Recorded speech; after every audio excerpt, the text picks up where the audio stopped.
육신의 청지기. 너희 몸은 너희가 하나님께로부터 받은 바 너희 가운데 계신 성령의 전인 줄을 알지 못하느냐. 너희는 너희 자신의 것이 아니라 값으로 산 것이 되었으니 그런즉 너희 몸으로 하나님께 영광을 돌리라. 신앙생활을 하다 보면 여러 가지 신앙의 훈련들을 받고 하나님 말씀을 배우게 됩니다. 그 많은 내용들 가운데 우리가 성경을 통해 청지기라는 것을 배워서 우리가 이 땅을 살아갈 때 청지기의 사명을 알고 그 사명을 따라 살아가겠다고 고백합니다. 성경의 청지기에 대한 문자적인 의미 안에서 물질이나 환경에 대한 내용으로 말씀을 많이 합니다. 분명히 우리는 이 땅에서 살아가는 동안에 하나님의 청지기로서 사명을 잘 수행해야 합니다. 그런데 많은 청지기의 역할 안에서 자신의 육신도 포함되어야 되는데 우리들은 그것을 빼놓고 이야기를 합니다. 우리가 신앙생활을 하면서 하나님 앞에 몸으로 헌신하면 하나님께서 건강을 주십니다. 맞는 말씀입니다. 그러나 어떤 면에서 성경적으로 냉철하게 조금은 잘못된 이야기이기도 합니다. 너희 몸은 너희가 하나님께로부터 받은 바 너희 가운데 계신 성령의 전인 줄을 알지 못하느냐.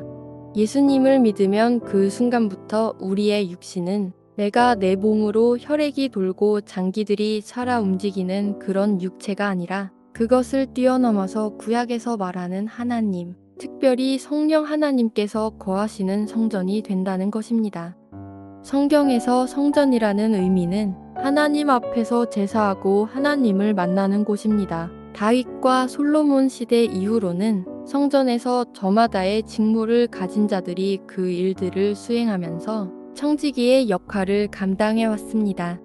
본문을 깊게 생각해보면 우리가 예수님을 믿고 살아가는 데는 우리의 육신도 구약시대의 청지기들이 모든 직무를 수행했던 것처럼 우리도 모든 것을 그 안에 포함하여 청지기의 사명을 감당해야만 된다는 것입니다. 그런데 많은 신앙인들은 육신의 청지기의 역할을 무시해서 때로는 아주 미련스럽게 하나님의 성전을 괴롭게 하거나 힘들게 하는 경우가 있습니다. 어떻게 하면 우리가 이 육신의 청지기의 역할을 잘 감당할 수 있을까요? 예수님을 믿고 나면 우리의 육신은 하나님의 소유가 됩니다. 값으로 산 것이 되었으니 우리 육체는 예수님으로 말미암아 값으로 샀기 때문에 소유주가 나 개인의 내 육신의 소유가 아니라 이 몸 자체도 이제는 하나님의 것이 되었다고 성경은 말씀합니다. 우리가 살면서 월세나 전세도 살고 자가로 살기도 합니다. 그런데 자가는 내 소유여서 내 마음대로 할 수 있지만 월세나 전세는 이 집인 내 소유가 아니기 때문에 집에 무언가를 하려고 하면 내 마음대로 할 수 없고 소유주인 집주인의 허락이 있어야 가능합니다. 우리가 이 세상을 살아가는 삶 안에서도 소유가 내 것이 아닐 경우에는 반드시 주인의 허락을 받고 그 안에서 살아가야 하는 의미가 있는데 하나님 안에서도 마찬가지입니다. 우리의 육신은 예수님을 믿은 후에 내 몸이 내 것이 아니고 예수님의 것이 되는데 성경에서는 예수님의 신부가 되었다고 합니다. 신랑 되신 예수님의 신부의 몸을 마음대로 행한다면 남편들 예수님께서 우리를 어떻게 생각하시겠습니까? 우리는 내 몸이 내 것이라고 생각하고 어리석게도 육체를 마음대로 사용하고 행동하며 아끼지 않습니다. 우리가 몸이 아프고 괴로우면 몸을 잘 치유해야 되는데 치료하지 않고 버티면 몸을 학대합니다. 내가 내 자신을 사랑하지 않으면 아무도 나를 챙겨주지 않습니다. 좋은 것을 먹고 좋은 것을 보며 좋은 생각을 하고 쉼도 가지면서 내 자신을 아끼고 사랑해 주면서 몸을 정결하게 관리해야 합니다. 내 몸은 내 것이 아니라 예수님께서 우리의 몸인 육신까지도 예수님의 보혈의 값으로 사셨기 때문에 예수님의 몸을 잘 관리해야 합니다. 육신을 지혜롭게 사용할 줄 알아야 합니다. 청지기의 삶은 맡은 바의 모든 직무와 모든 내용들을 지혜롭게 관리하고 사용하는 존재를 청지기의 직무 사명이라고 말합니다. 은사가 많은 교회에서 말씀 후에 기도하면서 한 명씩 치유한수를 하는데 목사님께서 한 권사님에게 권사님은 아무리 내가 기도해도 병이 절대 안 낫습니다. 하나님께서는 고쳐주시려고 하시는데 권사님이 손목과 팔이 안 좋은데도 계속 식당을 다니면서 당신 스스로가 몸을 망가뜨리기 때문에 고칠 수가 없다고 혼을 내셨던 일화가 있습니다.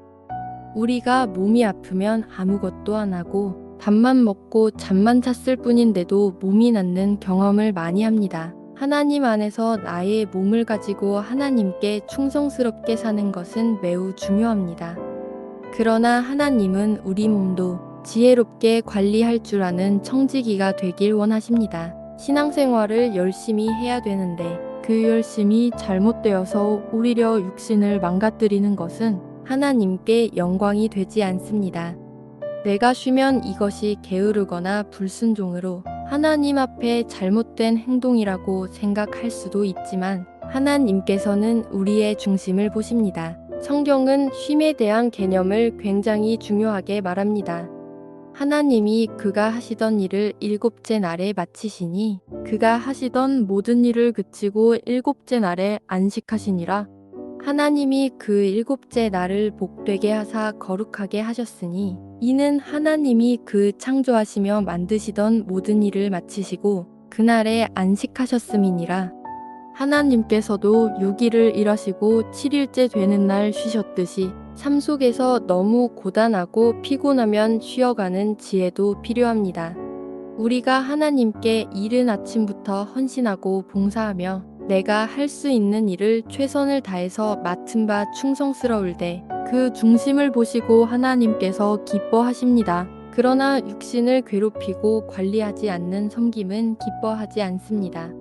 예수님은 지금도 살아계셔서 병을 고쳐주시는 분이십니다. 그러나 내가 하나님의 성전을 내 손으로 망가뜨려 가면서 이 성전을 고쳐달라는 것을 하나님이 보시기에 어떻게 생각하실까 깊게 생각해 보아야 합니다. 청지기의 사명에는 목적이 있습니다. 너희 몸으로 하나님께 영광을 돌리라. 하나님의 영광을 위해서 하나님의 뜻대로 사는 것을 말합니다. 하나님의 영광을 위해서 우리가 몸을 사용한다는 것은 하나님을 믿고 살아가면서 하나님이 원하시는 뜻대로 살아가는 몸의 행실을 의미합니다. 예수님께서 우리는 세상의 소금과 빛이라고 말씀하셨는데 빛이란 우리를 통해서 보여주는 착한 행실을 의미합니다. 너희는 세상의 소금이니 소금이 만일 그 맛을 잃으면 무엇으로 짜게 하리요. 후에는 아무 쓸데없어 다만 밖에 버려져 사람에게 밟힐 뿐이니라. 너희는 세상의 빛이라 산 위에 있는 동네가 숨겨지지 못할 것이요. 사람이 등불을 켜서 말 아래에 두지 아니하고 등경 위에 두나니 이러므로 집안 모든 사람에게 비치느니라. 이같이 너희 빛이 사람 앞에 비치게 하여 그들로 너희 착한 행실을 보고 하늘에 계신 너희 아버지께 영광을 돌리게 하라. 사람이 영광을 위해서 산다는 것은 하나님을 향한 헌신이 포함됩니다. 우리가 신앙생활에서 헌신은 매우 중요합니다. 헌신하면 권능을 주시고 축복하시는 것도 사실입니다. 기억할 것은 하나님 중심 가운데 우리의 육신이 하나님께 소유되면 하나님의 영광을 위해 교회 안에서 다양하게 봉사하고 전도하는 헌신도 필요합니다. 교회 안에서 우리가 하나님의 일을 감당할 때 헌신하는 분들이 너무도 많습니다. 그렇지만 많은 경우가 육신의 문제로 인해서 못합니다라기보다는 마음의 불편함으로 인해서 못하겠습니다라고 거절하십니다. 그러므로 염려하여 이르기를 무엇을 먹을까? 무엇을 마실까? 무엇을 입을까? 하지 말라. 그러므로 내일 일을 위하여 염려하지 말라. 내일 일은 내일이 염려할 것이요. 한날의 괴로움은 근 알로 족하니라. 오늘 살아가며 또 주님 오시는 그날까지 육신을 입고 살아가는 동안에 어리석게 무리하며 고단하게 살아가는 것이 아니라 하나님의 영광을 위해서 지혜롭게 때론 쉼이 필요할 때 쉬어가며 하나님께서 거하시는 내 몸의 성전을 잘 깨끗하게 관리하면서 살아가는 육신의 청치기가 되시기를 주님의 이름으로 축복합니다.